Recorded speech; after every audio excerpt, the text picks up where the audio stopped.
नमस्कार, आप देख रहे हैं अमर उजाला। मैं हूं आपके साथ चंद्र प्रकाश नीरज। कल एक वारदात घटी जहां पे एमसीएम 36 के सामने एक पार्क में युवती की लाश मिलती है। लाश मिलने के बाद पूरे इलाके में सनसनी फैल जाती है। पुलिस आती है, एफएसएल की टीम आती है, जांच करती है। अब ये हत्या किस वजह से हुई और किसने की, इसके बारे में हमारे साथ बात करने के लिए हमारे साथ में क्राइम रिपोर्टर संदीप खत्री जी हमारे साथ में है। वो पूरी वारदात के बारे में और अभी तक क्या कुछ निकल करके सामने आया है, वो विस्तार से जानकारी देंगे। संदीप जी, कल जो ये पार्क में ये जो युवती की लाश मिलती है, अभी तक के लिए क्या इसमें कुछ निकल के सामने आया है? देखिए, ये घटना कल रात करीब 9 बजे की थी। जो सुहानी नाम की लड़की है, 22 साल उम्र है उसकी। उसका पहले किसी युवक के साथ रिलेशन था, जो उसके खुद उसके पिता ने बताया है। जो विनय नाम के युवक के साथ उसका कोई पहले दोस्ती थी, लेकिन बाद में जब वो है उनके बीच में रिश्ते कुछ अच्छे नहीं रहे, तो वो लड़की ने उससे दूरी बना ली। और घर वालों ने भी उससे छुटकारा दिलाने के लिए, उससे दूरी बनाने के लिए जो उसकी शादी करने की योजना बनाई, तो और उसकी एंगेजमेंट कर दी। किसी राहुल नाम के लड़के के साथ उसकी एंगेजमेंट कर दी।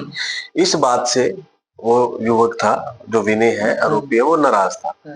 तो कल जो है वह हो सकता है वो लड़का सुहानी को दबाव बना रहा हो मिलने के लिए, लगातार उस पे किसी न किसी तरीके से दबाव बना रहा हो। हालांकि इन्वेस्टिगेशन का पार्ट है अभी, क्योंकि कल रात को वो 8 बजे घर से ये कहकर निकली थी अपनी माता को कि वह चॉकलेट लेने जा रही है। जो उसका मंगेतर था, उसने कल घर पे आना था, तो वो उससे पहले चॉकलेट लेने के लिए मार्केट गई, ये बात कह के कि मैं मार्केट जा रही हूँ, चॉकलेट लेके आ रही हूँ 10 मिनट कह के। लेकिन जब काफी देर तक नहीं आई, तो उसकी मदर ने जो अपनी बेटी को फोन किया, 3 बार लगातार फोन किया, नहीं उठाया। तो चौथी बार जब फोन उठाया, तो उनकी बेटी ने तड़पती हुई आवाज में घबराते हुए कहा कि माँ, मुझे 36 सेक्टर की पार्क में विनय ने चाकू मार मतलब दिया। विनय ने जो उसको चाकू मार दिया, तो मतलब उतनी ही उसी आवाज में वो बात कर रही थी? हाँ, चाकू लगने के बाद वो घायल थी। अच्छा। हालांकि 3 बार जब फोन किया उसने नहीं उठाया। हो सकता है उससे मोबाइल कहीं दूर गिर गया हो, घायल अवस्था में उसको नहीं पता चला हो। लेकिन जैसे ही वो मोबाइल के पास गई, हो सकता है माँ को बताने के लिए खुद मोबाइल देख रही हो, आज ढूंढ रही हो, लेकिन उसकी माँ का जब फोन आ रहा था, तो उसने अपनी माँ को ये बात कही। उसके बाद माँ रोती हुई पार्क पहुंची, 36 के सेक्टर के पार्क पहुंची। ये घटना जो है, ये एमसीएम कॉलेज के पास फ्रेगनेंस गार्डन है, उसके सामने जो पार्क है, उसके सामने वाला, ठीक हाँ, है। वहां पे घटना घटी। हालांकि जब ये उनकी बेटी ने कहा कि पार्क में चाकू मार दिया, तो उसके परिजन पहले फ्रेगनेंस गार्डन में ही पहुंच गए थे। अच्छा। फ्रेगनेंस गार्डन में जो कुछ लोग सैर कर रहे थे, उनके उनसे पूछताछ करने लगे, उनसे बात करने लगे कि यहाँ पे ऐसे उनकी बेटी है। लेकिन थोड़ी देर में जब ऐसी उनके परिजन इकट्ठे हुए, तो पता लगा कि सामने वाले पार्क में उनकी बेटी जो है बेसुध हालत में पड़ी है। तो सूचना वहां पे उसकी मदर ने भी पुलिस को तुरंत फोन कर दिया था, जब उसकी बेटी ने कहा कि ऐसे चाकू मार दिया। हालांकि वहां पे एक सेक्टर 28 सरकारी स्कूल के शिक्षक है, टीचर है, गुरजीत सिंह, वो भी सैर कर रहे थे, सेक्टर 36 में रहते हैं। तो उनके पिता ने पहले वो मदद मांगने के लिए उनके पास ही आए थे। उन्होंने कहा था कि फोन पे बात करवा दो अपनी बेटी के साथ। अपनी बेटी का नंबर डायल कर रहे थे ताकि देख सके कि वो कहाँ पे है। हो सकता है उनके पिता के पास मोबाइल ना हो, नंबर याद हो। तो उसके बाद वो उस गुरजीत सिंह ने ही पिता के कहने पे 112 नंबर पे फोन भी किया था, 100 नंबर पे किया था, फिर 112 पे भी किया था। तो उसके बाद पुलिस आई। पुलिस वहां से जो है बॉडी को लेके गई 16 सेक्टर में, जहाँ पे डॉक्टरों ने मृत घोषित कर दिया। मतलब वहां पर पहुंचते पहुंचते मतलब वो मर चुका? हाँ, डॉक्टर जब वहां पहुंचे तो डेथ हो चुकी थी। हालांकि पुलिस के ऊपर देरी से पहुंचने का नहीं, जो पुलिस पहले पहुंच चुकी थी, वो किसी तरीके से वो उनको बाहर लेके तुरंत वहां से लेके नहीं जा पाए, या वो उनके आरोप लगा रहे हैं कि बेटी को उठाकर भी, या किसी न किसी तरीके से महिला पुलिस कर्मियों के तुरंत अगर वो होते, या तो खुद वो पार्क से उठा के बाहर ले जाते। मतलब परिवार वालों का पुलिस पे आरोप है कि वो टाइम पे उसको लेकर के नहीं गए। हाँ, तो क्या पता जान बच सकती थी? जान बच सकती थी, क्योंकि बताया जा रहा है कि जब वो वहां पहुंचे तो बेटी कहीं ना कहीं सांस से बेटी की चल रही थी। तो एम्बुलेंस, जो वो रास्ता जो पार्क का है, वो एम्बुलेंस बिल्कुल अंदर नहीं पहुंच सकती थी। तो ऐसे में एक सवाल ये भी था कि बेटी को पुलिसकर्मी अगर पहले पहुंच गए थे, तो वो तुरंत वहां से उठा के बाहर तक ले जा सकते थे। हालांकि जब पुलिस आई, पीसीआर पहुंची, तब उसके बाद कई वहां से शव को ले जाया गया, लेकिन तब तक बहुत देर हो चुकी थी। और हालांकि उनके घर वाले इस बात को लेकर काफी गुस्सा है कि उनकी बेटी को बचाने की कोशिश अगर पुलिस करती तो शायद कुछ ना कुछ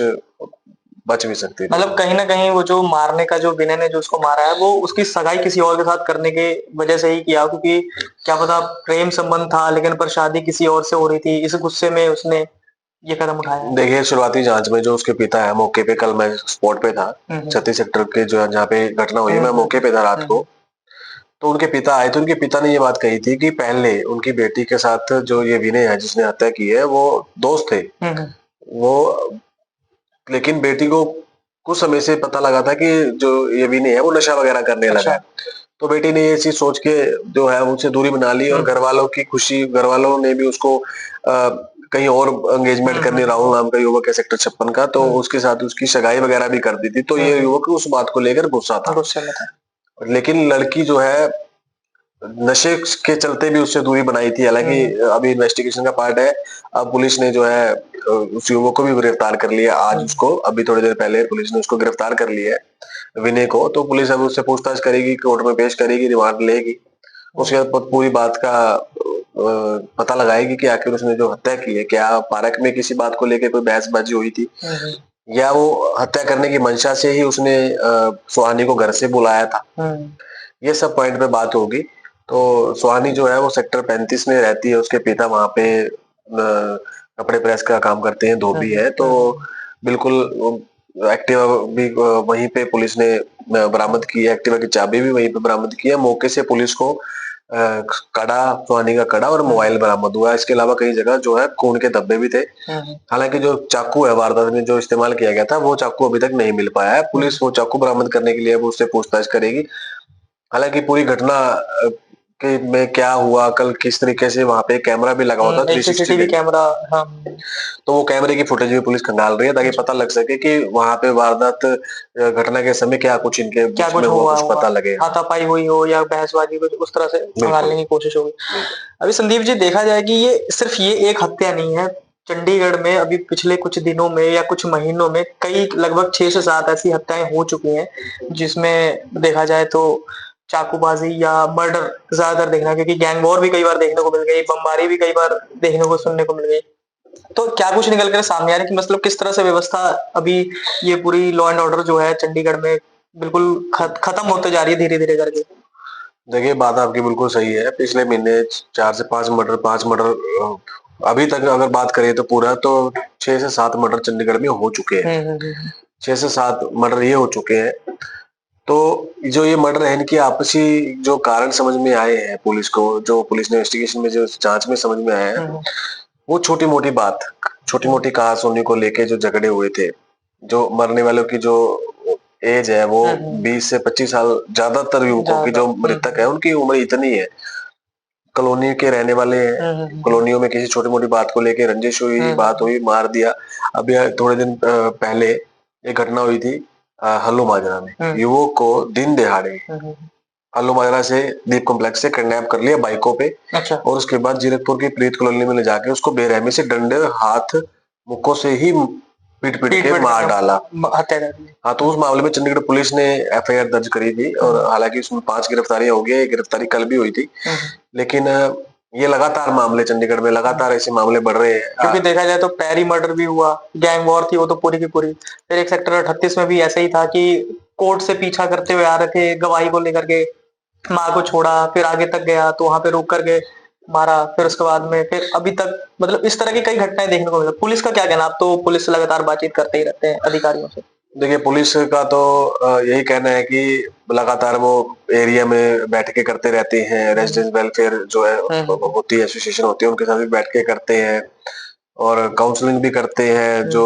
युवा है उनकी काउंसलिंग भी करते हैं, उनको खेलों के प्रति भी उनको रुझान जाए उनका, तो उसको लेकर भी उनको प्रेरित करते लगातार। वो कहते हैं कि हम एरिया के अंदर जो है टूर्नामेंट भी कराते हैं छोटे मोटे। पुलिस का कहना है कि ताकि वो युवा इस तरफ ना आए। पुलिस की कोशिश रहती है कि एक्टिविटी कुछ ना कुछ करवाती रहती है। हालांकि पुलिस ये भी का कहना है कि देखो, क्राइम तो कहीं पे भी नहीं रुकता, क्राइम तो हर जगह होता है ना। क्राइम में तो, क्योंकि अभी देखो दड़बा में 2-3 दिन पहले मर्डर हुआ, जो दड़बा में मर्डर हुआ वो पड़ोसी युवक ने जो शादीशुदा महिला थी उसके घर में घुस के उसकी हत्या कर दी, कुकर मारा उसके सिर पे, कुकर और तवे से मार मार कर, कुकर और तवे से उसके बेरहमी से हत्या कर दी।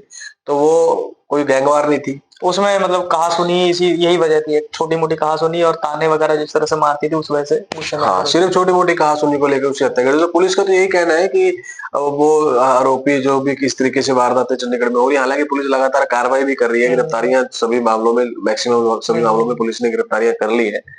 लेकिन कहीं ना कहीं लगातार जो वारदातें बढ़ रही हैं, ये पुलिस के ऊपर इन वारदातों ने सवाल जरूर खड़ा किया है कि ऐसी इतनी वारदातें एक महीने में 5-5 मर्डर। क्योंकि पहले देखा जाए पिछले साल की कुछ अगर देख ले तो उसमें इतनी सुनने को नहीं मिलती कि हाँ एक तुरंत एकदम से मर्डर हो रहे हैं।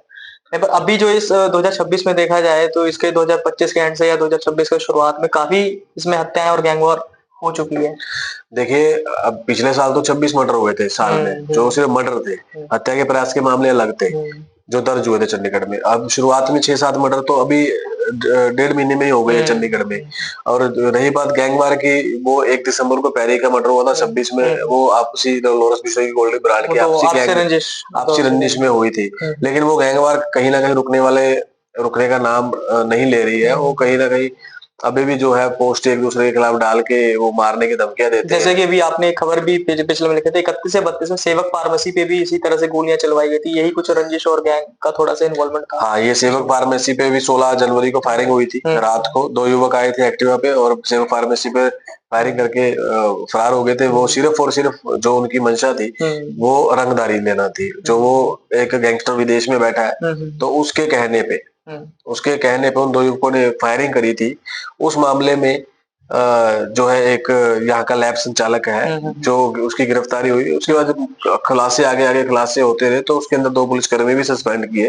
उनका भी कहीं ना कहीं जो इन्वेस्टिगेशन में ये चीज सामने आई, पुलिस विभाग ने उनको दोनों को सस्पेंड कर दिया। हालांकि आगे इन्वेस्टिगेशन का ये पार्ट है कि उनकी भूमिका थी।